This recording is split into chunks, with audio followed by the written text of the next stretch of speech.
Hello and welcome to episode 33 of the GuildMag Podcast.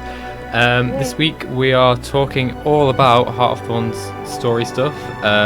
So we're just going to put out there right now, there will be tons and tons of spoilers throughout this whole episode. So if you haven't finished the story yet, I suggest watching us later when you have finished it.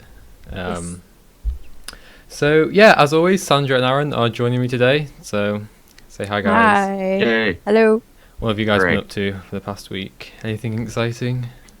Yeah, Heart of Thorns. Fair enough. Attempting to finish the frickin' story and being thwarted at every single attempt. You have not. So that's You've had Yeah. a lot of bad luck. So, pretty cool. Aaron hasn't finished the story yet, so he's had to spoil it for himself. Just Yeah. The show.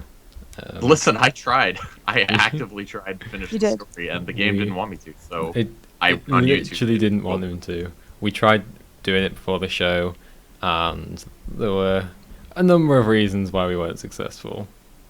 Hmm Mhm. All bug related. All so that bug was related, yeah, of course. So this week we're going to be talking all about the story, and that's basically all we're going to be talking about this week because we've got a lot to talk about. Mhm. But before that, as always, we will do the news. So in the gem store this week, we've got new glittering weapon skins, which I think look quite cool. I like them. I don't know Oh. what character I'd ever use them on, but I think they look quite cool. I want them all.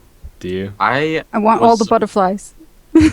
I was actually surprised at how much I liked them because Yeah. I with the name I was like, these are gonna be stupid.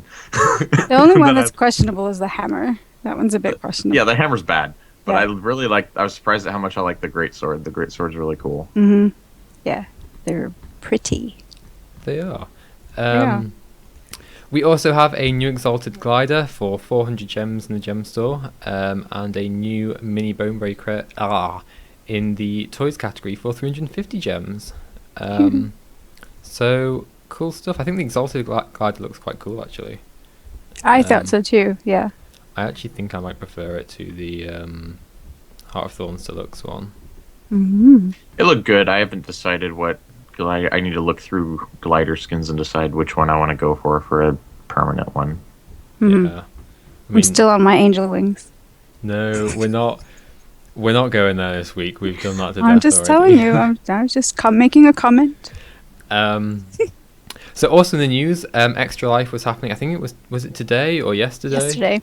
Yesterday. So and we in Guild Wars 2 they raised $4,100. The goal was 2K, so basically double. So Yay. yay! Good job. I know it's been happening all across the board with other games as well. So Mhm. if you've been part of it anywhere, then yay! Well done. Well done. Well done to you. That sounds so patronising. No, it's true. Well done. Hey, I wasn't a part of it, so you're better than me. Yeah. In game news, registration for the PvP Pro Leagues Open Qualifier is now open. There are 4 slots open for each region, so if you're into that and you think you've got a good shot at it, then go for it, I guess. Good luck. Yes. Good luck. Qualifier takes place on the 14th of November at 2 p.m. Central European Time for Europe and 2 p.m. Pacific for North America. So you can read all about it on the Guild Wars 2 website if you are interested. And the other big news is we now have a 64-bit client that's currently in beta. So for anyone who's been having issues with client crashes related to memory leaks, stuff like that, this is hopefully, it's not a fix, but it may prolong the situation until you crash is The thing. what's happening at the moment. Yeah. So yeah, you I can... used it on the final Oh, step. go on. Did you notice any issues with it? Have I? For my machine out in the open world, my FPS was actually worse. Well Hi. then. That's probably why it's still in beta. Yeah, I haven't downloaded it yet just because it is still in beta, and I'm just like, I'm not gonna mess with that. Yeah, I did But when use I'm- it. Go ahead. What I'm wondering is it going to be like the Mac client where it's just going to be indefinitely in beta, and we're just going to grow to accept that, and it's not going to go anywhere. Right. Well, I mean, no one Yeah. plays Guild Wars 2 on Mac, apart from like quite a few people. There in our are team people. that Oh yeah. It's like 5. There's like 5 people. Okay. Yeah. Oh my There's God. an audience there. There is. They are there. Yeah, so if you fancy downloading the 64-bit client, then you can download it from your account page on the Guild Wars 2 website. Just log in, go and navigate to wherever it says download client, I don't know. Yes. And give it a go. So that's all the news this week. So we're just going to jump straight into talking about the Heart of Thorns story. So spoilers from now on, I guess. So go away if you don't want to hear them. But please don't stay. Please come back. Yeah, please come back at some point. So we're just going to start off with kind of general impressions of the overall story and the 16 steps involved. So Aaron already has started. So Aaron's got a bit of beef with the story overall. I'm kind of there with him actually, but we'll get into that. So Aaron, why don't you kick us off? What did you think? As far as the story goes overall, the best way I can put it as far as why I don't like it is it's a major step back from Living World Season 2. Living World Season 2 was leaps and bounds better than both Personal Story and Living World Season 1, and we're all hoping the storytelling would get even better with Heart of Thorns, and it didn't. It's a major step back from Season 2. It just, basically, there's a lot of filler quests in Heart of Thorns where the plot doesn't advance at all. Like, just nothing quests. And what was so cool about Living World Season 2 was a major plot development took place every single episode. And so I feel like they told a bigger story across Season 2 in 8 episodes than they did in Heart of Thorns with 16. And it just didn't come together very well in Heart of Thorns at all. Yeah. That's my kind of overall complaint about it. Seguso, if I screwed up your name, I'm sorry, Seguso. He said in chat that Heart of Thorns story was more fun to play. I think there were some. I think when there was action going on, I would agree with that. When the filler quests, like Aaron said, were happening, basically they were there to just progress you through the map and help you open up the map, which probably could have been worked in a different way. But overall, I feel like this was like Season 1 for me, in that it was setting you up for the next chapter. So I think there were things that I liked about Heart of Thorns story, but overall, I think it's okay, but I see that they're setting something up that's bigger to come. To me, it just doesn't feel like a whole expansion's worth of story. No, they could have told the whole story in like 6 quests. Yeah, I mean, it's like 2 to 3 hours worth of content just playing through it, like maximum. If you've got your masteries, 2 to 3 hours. If you know what you're doing, like its replayability is like 2 to 3 hours, I think. And so that just, it doesn't feel big enough for me, I don't think. And I feel like they've cut a lot of stuff out, trying to like push Heart of Thorns out again, like with the base game, because we all know that the final Zaitan fight was rushed, things like that. I feel like they've kind of done it again with Heart of Thorns. And there are parts of it I enjoyed actually. I thought the first couple of quests were good. I feel like it kind of, for me, the first few, well, not quests, but steps kind of improved, and then we kind of just flatlined in the middle, and then the end, we kind of just dipped right down again. We'll get to the end in a bit, but it definitely felt rushed to me. I know, I can't quite remember which dev was talking about it, but one of the devs was saying about how there's going to be intertwined with the Heart of Thorns story, there'll be a whole thing to do with the Nightmare Court as well, and like the decisions and like making it a bit more of a grey area for them. And we just saw none of that. The extent of the Nightmare Court absolutely zero. There was like Fallon. It's Fallon, and that's it. And that's it. And we didn't get to see. Oh, and some of the courtiers that you free from the prisoners. I take such issue with what they did with Fallon. It was so lazy, and it didn't give her character justice at all. Like, her character has a lot of serious background in Guild Wars 2, and to just write her off like that, just, oh yeah, and she got corrupted, and then you have to murder her. That is terrible. I don't know that she got corrupted. I think it was just Fallon. It felt to me like Fallon being Fallon. You know what I mean? Like, she's always out for herself. Here's the thing, though. She wasn't out for herself, though. She joined Morgemoth to serve Morgemoth. That's not the Nightmare Court way. The Nightmare Court split from the Pale Tree because they don't want to be enslaved by an overarching entity. But did they basically Go ahead. The Nightmare Court, the whole point of the Nightmare Court is to be your own mind and make your own decisions. Right. And I feel like Fallon totally tossed that ideal to the curb when she just got corrupted by... I mean, of course, you could say that it's not easy to not get corrupted by Morgemoth, but at the same time, Fallon is a very strong-willed person. She has a very distinct personality, and I think it would be, if Kanak or Kaith can fight the corruption, I think Fallon can too. Yeah, I agree with what Seku says, that she didn't join Morgemoth. She got killed and transformed.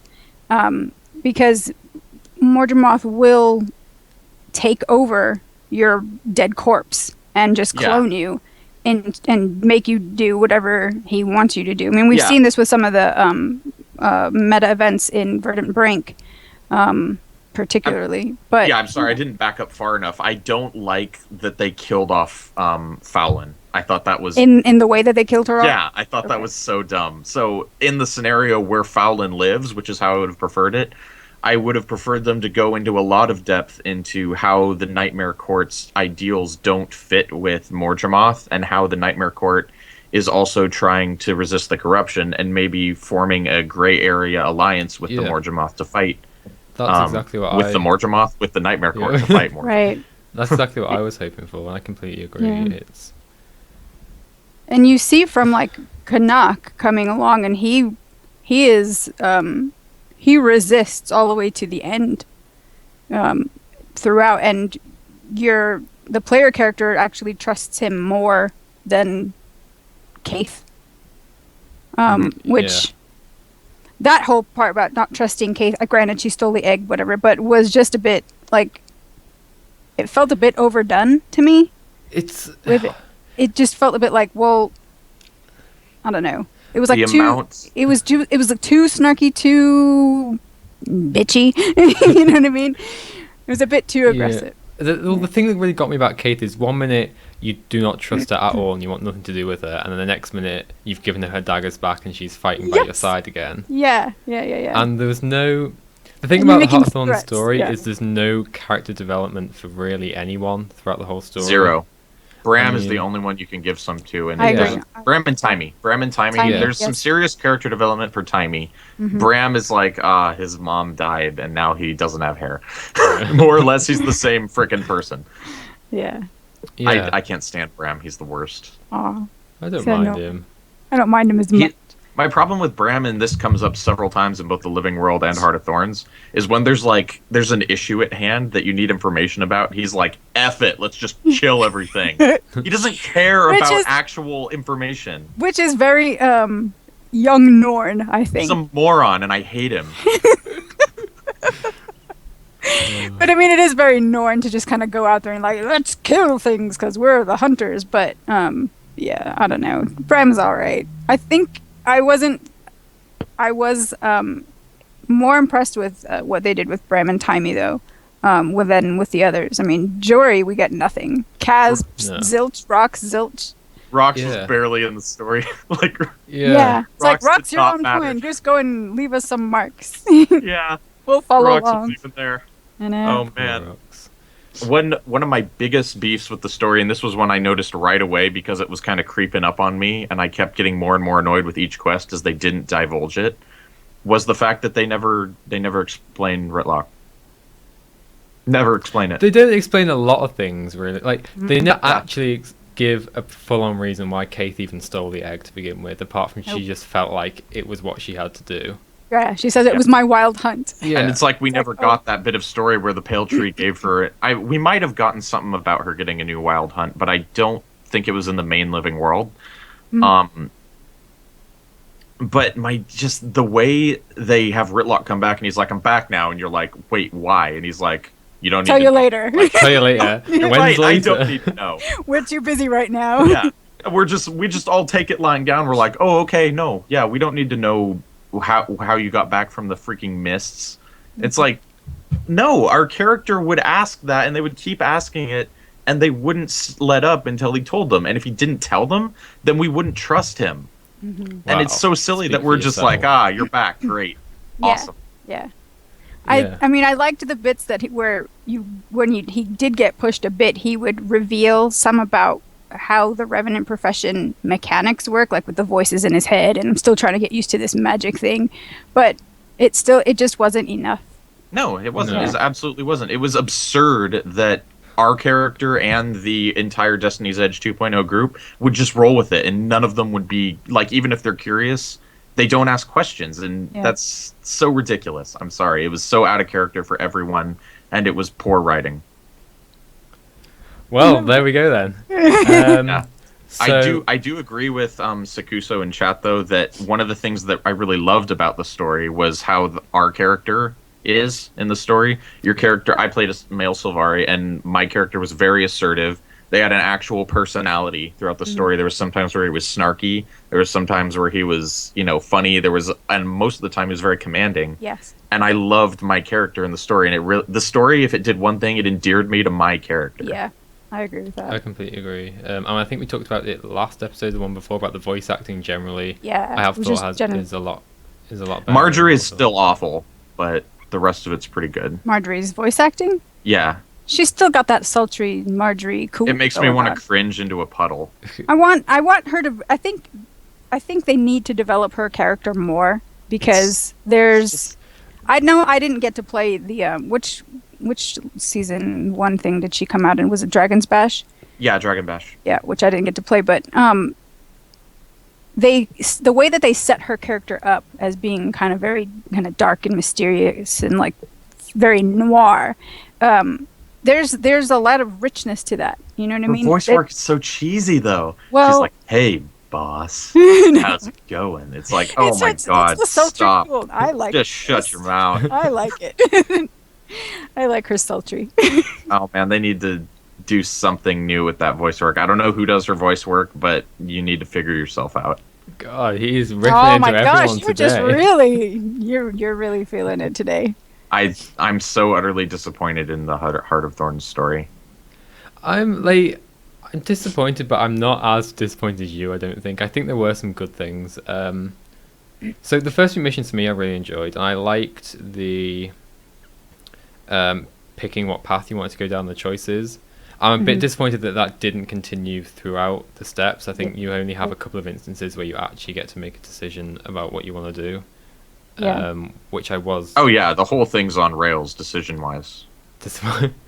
on one of the steps, you get to pick a path out of like 4 paths, and that's the only decision you make in the whole story. Yeah, I felt. Go ahead, Rowan. You were gonna continue. I forgot what I was gonna say. Oh, I'm sorry. It felt like the earlier decision-making options were more meaningful. By the time you get to what is this, step 15 or something, where you have to choose between Logan and Zoja, and by that point it's like, does it even make a who we say first? I would really love the statistics on how many people picked Logan. Oh, I totally picked Logan. Did you? Did. I did. I picked Zoja. I picked Zoja as well, because why would I was like, I hope Logan dies. Well, leave him there. It was your Prince Rurik moment.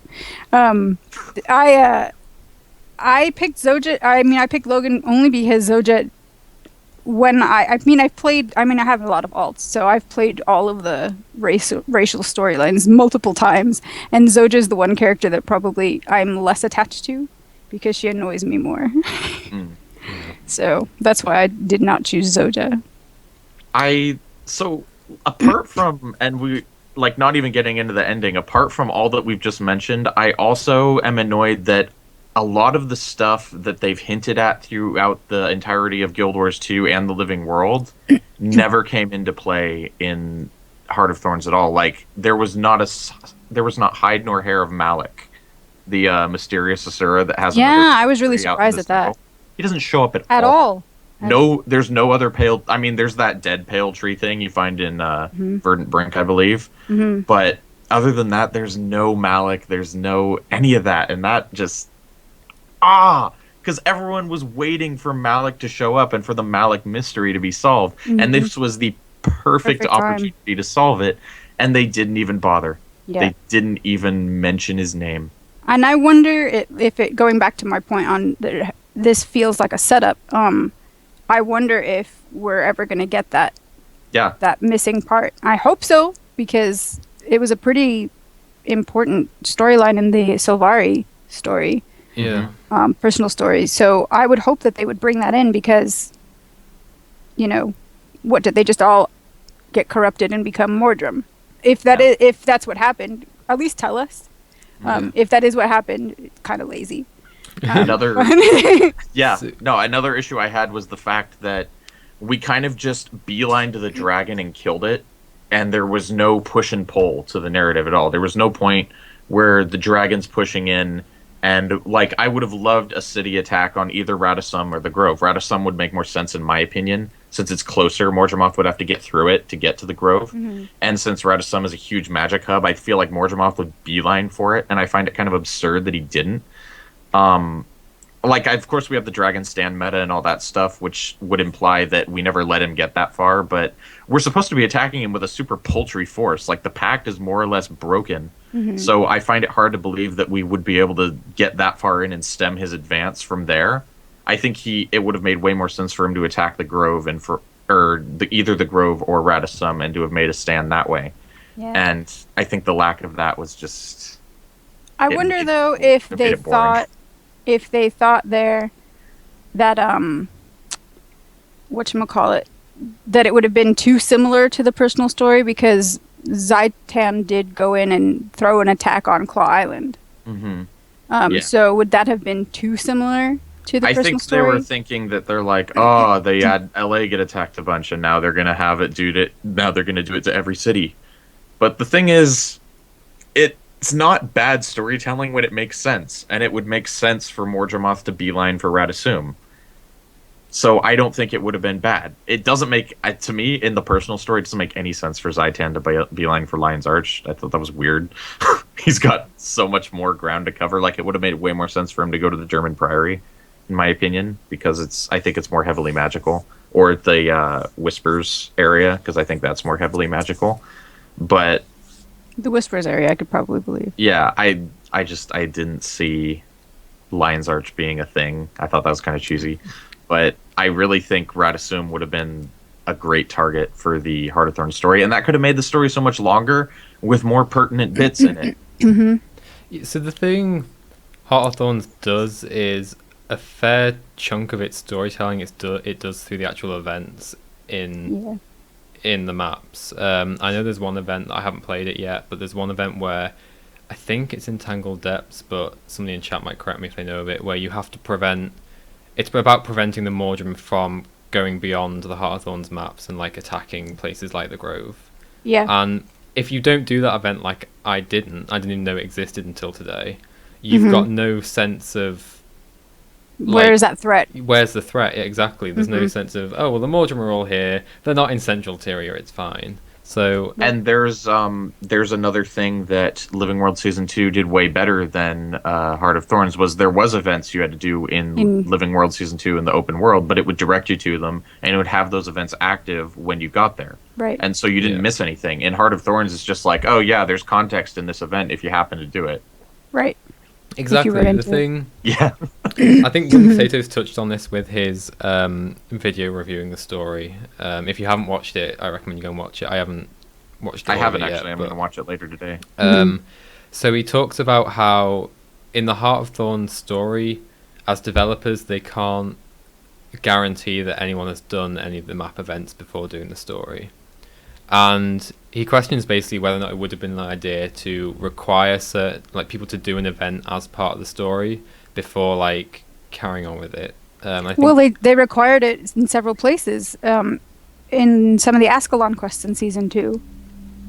Yeah, they did. So they can work in the technology. They've got the framework for it. So I why wouldn't not mind having to do a specific event to be able to, if it gives more context and enriches the actual storytelling. I would not mind having to do an event before carrying Which on is with why the I rest was of the story. glad. I was glad my friends told me that I should do the Dragon Stand meta before doing the final quest. I didn't, but I read up on the Dragon Stand meta, so I knew what happened in it. So I had a little more context for why we were able to go in and do that during that quest. And that's the other thing that got me is I felt like we kind of just do a whistle-stop tour of all the maps in the Yeah. story, and we don't actually get to like experience them properly. It's kind of Yeah. like No. we just go whoo straight through. Yeah. That was a good sound effect. Yeah. And Yeah. it's something I honestly just would have liked a bigger story with more character development and Mhm. something that just feels worthy of the expansion and worthy of the money I paid for Heart of Thorns. I mean, it's not like I regret buying I Heart feel of Thorns like- or anything.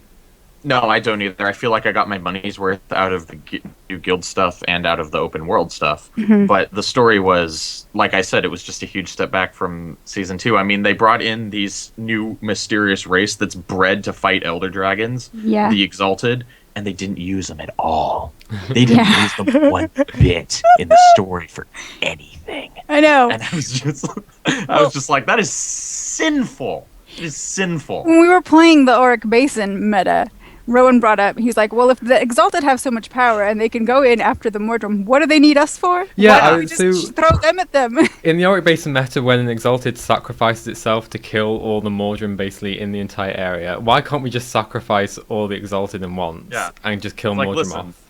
get together a squad of your little suicide bombers, go into Dragon's Stand, and just get it done. What do you need me for? Oh, Yeah. we need to guard the egg that doesn't show up in the story at any time, Until the anywhere, end. until the very end, when nothing happens to it. Oh, okay. Oh, I don't know about that, but we'll get to Yeah, there. I feel So, I feel Go like ahead. most of Heart of Thorns is just setting up for season 3. yeah. And I feel like they've kind of got the priorities the wrong way around. It should be like everything's setting up for the expansion, not the expansion setting up for the next living world.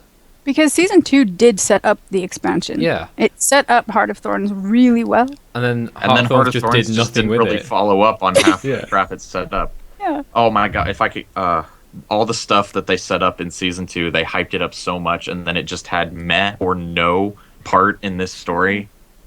Infuriating. Absolutely infuriating. Segasu says in chat, if they had done that with the meta events, incorporating them into the story, people would cry on the forums because Guild Wars 2 should be able to be soloed. I don't know that people cried about the season 2 events, the open world events. I don't I remember. don't remember. I don't remember. I'm honestly, but I get where you're coming from there. I mean, as some people would, I personally wouldn't mind. My only issue would be because a lot of the events in the Heart of Thorns map are designed to have a lot of people Story there. contact. What And, happens? yeah, Like events. if you buy Heart of Thorns like a year from now and there's nobody around to help with that event, Well, then it becomes a little bit of an issue. the way that they handled it for the season 2 events, if you go and replay those, is that you talk to the NPCs and basically just progress. Well, You don't really have to do any of the fighting. So that's how they've solved that problem, I guess. well, there you go then. Season 2, yeah. So I mean, it isn't like they can't do it. It's, yeah, I just Yeah. wish. Okay, so we've talked a lot about the negative points so far. Let's switch it around, talk about some of the positives, and then we will talk about, I guess, the ending, because that's a big thing. So, some of the positives. The death of characters. Does it feel impactful to you guys? Honestly, the bit with Timey and Scruffy actually did get me a little bit. I'll admit. That was a good bit. I really liked Yeah. that I liked bit. it. I like that one. And I feel like Timey's character progression was it was basically the only one in Heart of Thorns, but it was good. It was nice, and good. She went from being kind of like an annoying little brat, because she was getting on my nerves towards at the end of season 2 and in the beginning of Heart of Thorns. She was really on my nerves, but that one step where she sacrificed Scruffy, basically, she just endeared herself back to me. I was like, okay, I like you again. It just felt good. Oh, hello. The little bit where Scruffy like stops and she's like, I'll be okay. I was like, oh no. Yeah. That got me. But I liked that it showed her courage too. Like she just got on with it, and at the end when they asked her, are you going to be okay? What are you going to do with Scruffy? Is he going to be salvageable. Basically, she's like, he's gonna be back better than ever, Scruffy 2.0, and I was just like, oh, that's awesome, you know. Yeah, I genuinely, when after that like cutscene and she goes down and does her little thing in that chack infested room, I genuinely felt like, oh my god, I actually have to protect her. Yeah. Like, now that she wasn't in Scruffy, I'm not afraid to admit I genuinely try harder to make sure no chack got to her in that story instance. I think that's what good storytelling does. It actually makes you care. Yeah, it makes you care. Mm-hmm. I have to agree with Beef Castle in chat. Air's death was completely non-pertinent to the story and didn't matter at all, and it didn't achieve anything. And I thought it was dumb, and they shouldn't have written it. I think they did it. It was like they said it. They were basically sacrificing her to get Fowlin. Well, I guess, I mean, they were like, remember this character that didn't do anything since personal story? Yeah, she dies. I mean, for me, I've got a crap ton of Nord on my little alt list, so I really felt Air. I was like, no, not Air. What are you doing? I got teary. That's just because I actually like Air's character. I think she's interesting. I think Air as a Norn should have died like the way I wanted Air to die was like jumping into Jormag's mouth off of an airship while firing an arrow down his throat. Mm-hmm. That's how I want Air to die. Yeah. Not getting killed by a veteran Vinetooth. Yeah. That's freaking stupid. And she has no weapons. Yeah, that's a waste. Yeah. That's a waste of a legendary character right there. I would have liked to have seen them do more. If I wouldn't have a problem if Air died and then Braum like went off the rails or something, and that was a whole like little story arc.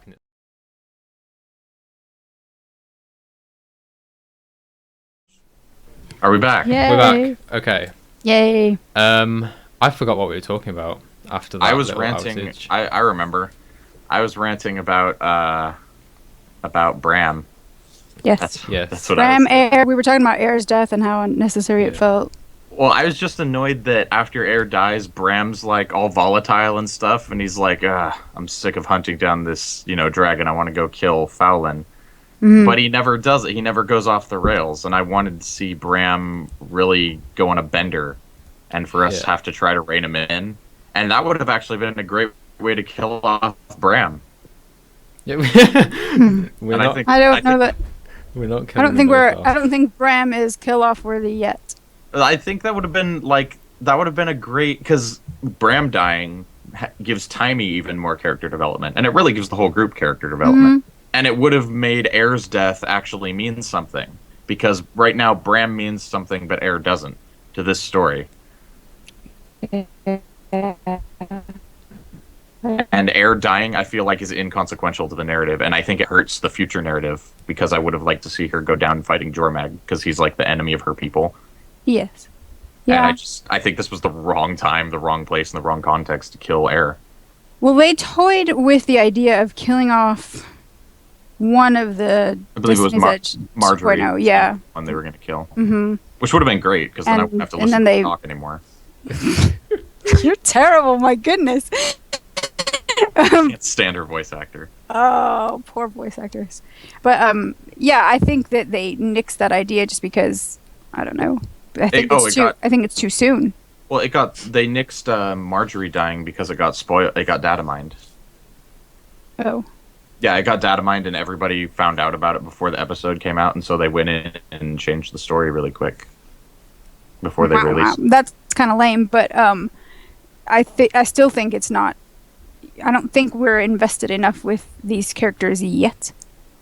Which this was supposed to be when we were supposed to get invested in them. Yeah. And then it turned out to be awful. But we lost a golem. Of this group, we lost a golem. Mm-hmm. And Braum lost his hair. Yeah. Which, ultimately, I am happy that Braum lost his hair, because I used the same haircut on my Norn, and now it's mine and not his. Fair enough. That's hilarious. I think we might be lagging again. So that was positive. I think you are lagging again. Yeah. A little bit. I was getting a little bit of lag out on Aaron's camera feed. Oh, no. So I'm lagging, like, personally? No, you're right now. Me. Okay. Good. This is... As long as it's not me. Oh, doing my head in now. So if you've been following us for the past few episodes, Rowan's internet at university is not very good this year. Still a better story than Heart of Thorns. Well, I should have stayed on campus. If you are at university, The legend don't of your move off internet is better campus. than the Heart of Thorns story. There we go.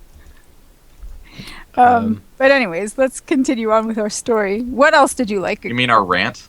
No, I think there are positive things. You out mean of my this. rant? Well, maybe your Yeah, rant. so I What else liked some of the cutscenes. I thought they were relatively well done.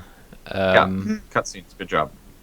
I did like them. And I've been playing, so I started leveling my Revenant, and I thought, you know what, I'll just do the personal story on that, because I haven't actually done the personal story since Guild Wars 2 came out. So it's been a good couple of years until I've actually... Did you only finish it on one character? Yeah, I've only ever done the personal story fully on my first main character. So... Well done. So I thought I'd do it again, do the whole thing. And immediately it was obvious that Heart of Thorns, like the voice acting and the cutscenes, were just a million times better in Heart of Thorns than they were in the personal story. So I've got to commend them on that. And the so the kind of cutscenes where you have two characters that come in the personal story just talking like that, I really hated that. Yeah. They just took you out of the What I game. like about those is that you get to see your character in super high res. Yeah. And it makes your character look really awesome, but otherwise those cutscenes are awful. Yeah, no. The one issue I do have with the cutscenes of Guild Wars 2 is the actual quality of them, like the actual video quality has been like downscaled. So if you're on like a 1080p monitor and you're looking at a full screen cutscene, it looks like it's like 480p or something. Like it's just been... No, that wasn't an issue for me. I play in Really? windowed mode, not full screen mode. I don't know if that has anything to do with I it, but the play in- cutscenes look great for me. I play in windowed as well. Yeah, that wasn't an issue for me. Really? either. Because I know Wooden Potatoes had this issue as well. He talked about it on his thing. And I've always had this issue with the cutscenes in Guild Wars in that they look like they're like 480p quality stretched to 1080 for me. Have you guys No, mine never were had good. that? Mine were good. Yeah, mine were good. It may be then that it's maybe they are tuning them. Maybe they are tuning them for a specific kind of monitor size. What size monitors do you guys run on? I believe mine is a 24-inch 16:9. Well, I'm on a laptop, so I'm on a gaming laptop. Lol. So Shush. Hers are 480p. She just can't tell. yeah. Moving on. One of the things that Setsuko brings... oh, God, I'm so sorry. I keep screwing up your name. Sakuso. Sikuso says, did you like the kind of black totem-ish spirit of Mordremoth with the drums in the background? This was actually another thing that really bothered me. I liked it for a while, but then it was just kind of like, by the end, I was like, well, where's our dragon? Well, that was actually one of the things I liked about Heart of Thorns is that because this was a theory I had coming into it, that Mordremoth is more of a presence and not actually a physical being. Yeah. But that being said, what they got for his visage is like budget Shadow Behemoth. Is so low budget. Like you could tell they just ran out of money for Mordremoth and they were like, I don't know, figure it out. And that's what we ended up getting. What I liked about it was that if you didn't play a Sylvari, you didn't really see that shadowy face all that much. I only played a Sylvari. Yeah, and I went in a couple of times with one of our other writers, and with her leading the story, and so he would like just show up, and I was like, "Oh, that's cool! I want to play that," just to get that experience. But the trailer that they launched at, was it at TwitchCon? The Heart of Thorns trailer? Launch trailer, yeah. Yeah, and It was you better guys than were the all whole like, story. well, the launch trailer, just that whole creature that comes up and like faces down Ritlock was more, it felt more imposing than that shot. And I was like, I was waiting for that guy to show up, I was like, I want those vines, and where is he? Because we got that kind of viney whatever tentacle being at the beginning of step 1 or 2, and that I was like, oh, they're connecting it to the trailer, great. So I was expecting that. Well, because at the beginning of the cutscene at the beginning of the story is part of the launch trailer, and that shows a Mordrim guard being built. I'm pretty sure. I am disappointed. Like, of course, they take liberties with trailers. Like, we might not have seen that exact Vine entity pop up, but I'm sad we didn't see anything to that effect. Like, Yes. the shadowy face was just so lazy and low budget to me. It really let me down as far as, because even if Mordremoth is a presence and not a physical being, there should be a moment of holy shit, that's Mordremoth. That's what, there should be that at some point, and there never was. Yeah. Never. I liked in the last step that where you got his voice, that you can actually hear him. Like if you're playing a non-Sylvari character, you can actually hear him as well. Yeah. That I liked, but I wanted more of that, I guess. It comes back to this issue of doing the personal story before you've done the events and the map. So if you do the meta in Dragon's Stand, you do get to face what's called the Mouth of Mordremoth, and it's this giant. It looks a little bit like the trailer thing, but not particularly. And it's this giant like vine with a giant face on it, basically. It's pretty cool though. Yeah, it looks really cool, but that should have been what we got to fight in the personal story. Like Did it feel more menacing? Yeah, because it's Did this it feel big more like menacing, or looked more menacing? Yeah, it's massive. It's like it's probably the size of Zaitan, maybe. I'm not sure. It might be a bit smaller.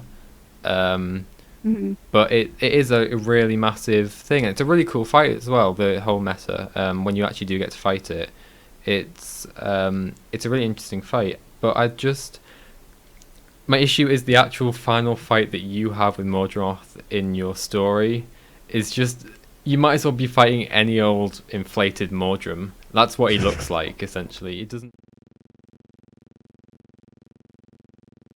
You're gonna have to record an ending and tack it on. God, no. Okay, we're back. Let's just do this. Okay, let's do it. Okay. I'm so sorry for everyone that's watching. I'll try and fix it. So last week, I figured out last week's problem for why I lagged out last week, and this week it's a totally new problem for anyone that was watching us last week. So it's not like it's a persistent problem. Well, it is, but it's a persistent different problem every time. Yeah. So Hearns leaves.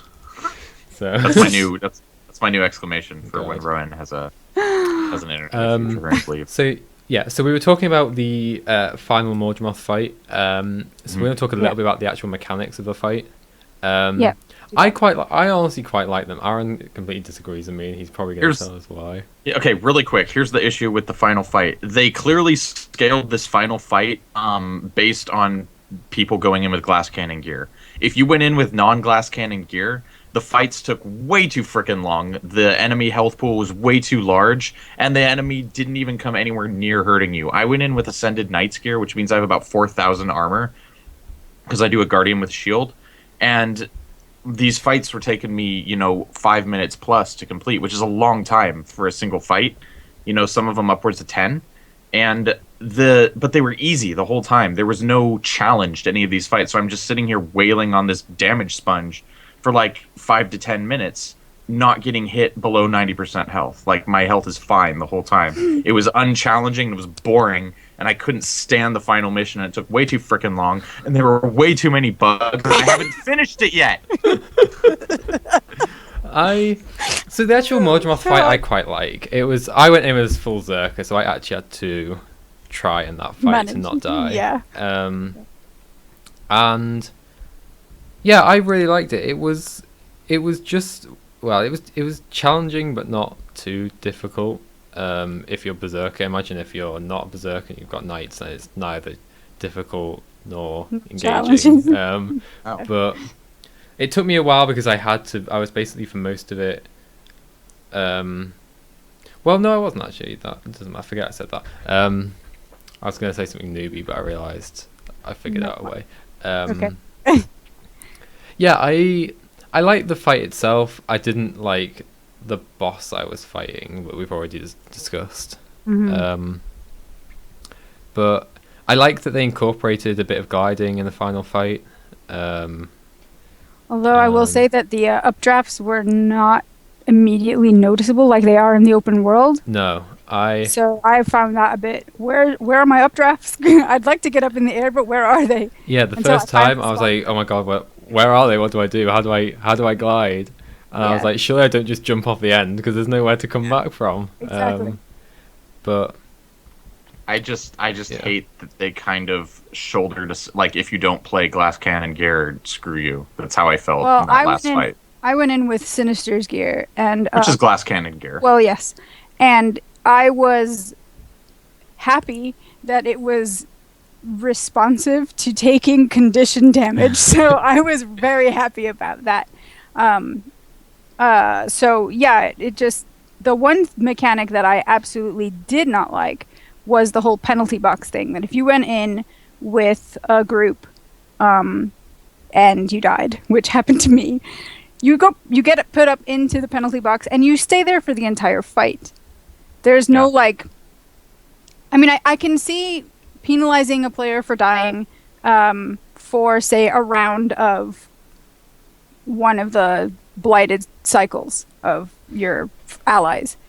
But if you get it down, or your group gets it down, you should be able to come out of the penalty box, like in hockey, get back out on the ice, get back into the fight, and contribute. Otherwise, the fight is scaled up for the number of people in the party, and you're not helping. You're just kind of sitting there talking trash to Mordremoth from the penalty box, and it doesn't make sense. And Rowan and I, when we were trying to do the final story for me before this, we ran into that issue where he couldn't get back in, and it was taking way too long for me to solo the fight because despite saying that they were going to tailor this to other gear sets, they specifically tailor-made this fight to Glass Cannon.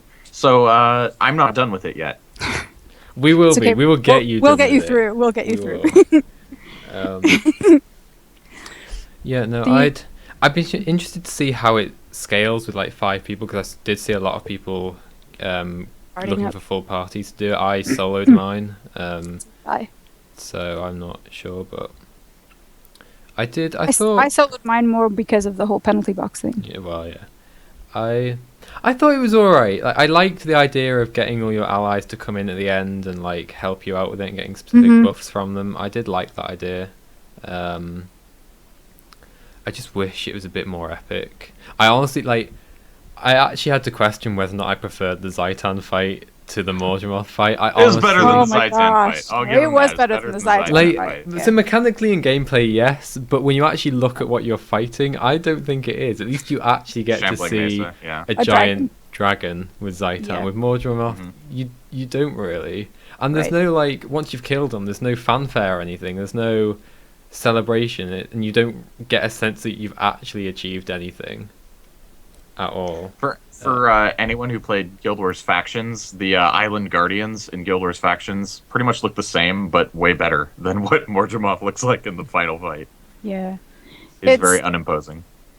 I mean, I don't know that I have anything more to say about I liked that they were bringing in some of the raid mechanics that we got to see during the last beta weekend into that final fight, just as kind of like a preview for that coming content, which is going to drop in sometime this month.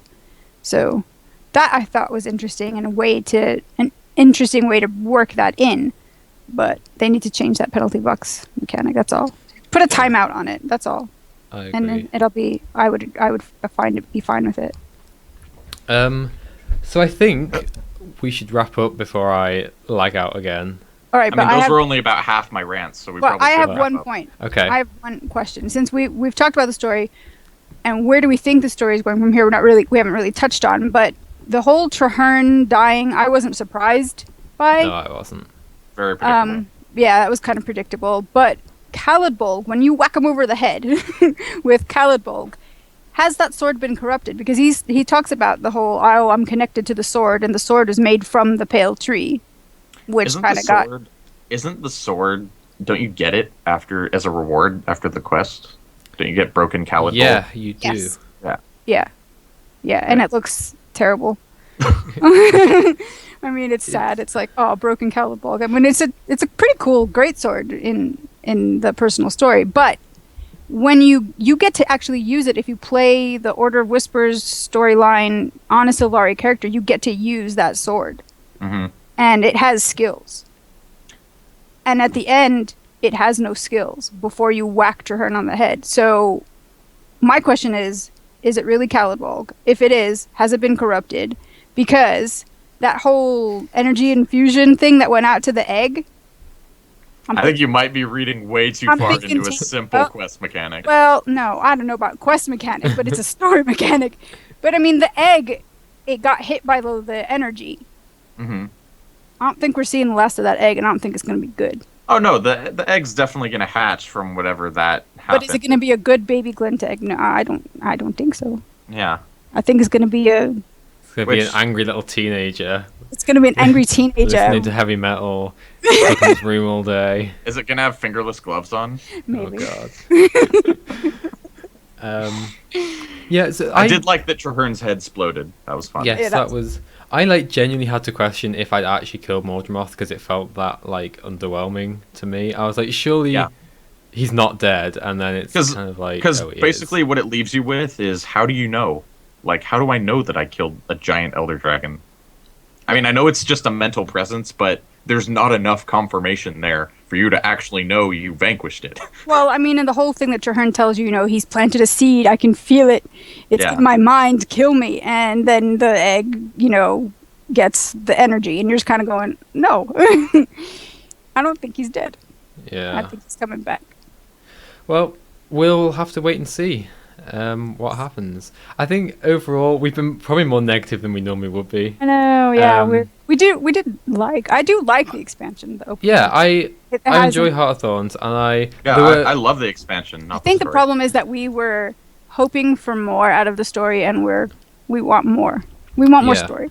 I genuinely think a big problem was it was rushed. I believe, like the base game, Heart of Thorns was rushed. Because I feel like they just cut a lot out of the story that could have, and probably was there, in initial writing stages and whatnot. Yeah. Because I imagine, making all those vertical maps and all the new systems and everything has been a lot of work. Yes. So it wouldn't surprise me if they have cut out steps and, stuff for the story. We're not usually this ranty, Sekuso. No. It's like lighten up for the next podcast. We're not usually this ranty. But that's a good point that Sekuso brings up. Why didn't Mordramoth then put lots of seeds everywhere? Who says he hasn't? Logan's still unconscious. It could be one in him. Zoja is as well. Ooh, let's cut Logan's head right off. Yeah. No, overall, I'm just sad that the story is so subpar compared to the Living World. Yeah. That's my biggest... I'm hoping that the next Living World season is going to be just as epic as 2, because there's so many things that are unanswered. I want my questions answered. See, I wanted this whole Mordramoth thing to totally wrap up with Heart of Thorns so that Season 3 could be all about the Consortium taking over Lion's Arch, but that's not going to happen now. It's going to be all about the Exalted and the Egg and all that boring stuff. I like the Exalted. Maybe the Consortium is in there somewhere. Yeah. I want it to be. Maybe the Consortium want the Egg. There you go. Maybe. I wanted Season 3 to be a crime drama about the Consortium, okay? I wanted this to happen. We still don't know who E is. Oh my god, I know. There's so many things we don't know. There's so many things we don't know. They're keeping us dangling like a television show, so hey. And on that note, I think we're going to leave it there then. So big thank you to everyone who's stuck with us through all the lagging. I'll try and fix it for next week. I don't know. Sandra might end up hosting again for a couple of weeks. We'll see what happens. So yeah, if you didn't catch us live or semi-live, considering we're on and off like a yo-yo, we are live every Sunday at 8 p.m. GMT / 12 p.m. Pacific time on twitch.tv/GuildMag. I will get that right one week, I promise. So yeah, come and join us. Once again, I don't think we're going to do a post show this week because of all the lags. As soon as the lag is sorted and fixed, we will start doing post shows and live, so you can chat to us then after the show. But yeah, until then, we will see you next week, hopefully. So thanks for joining us, guys.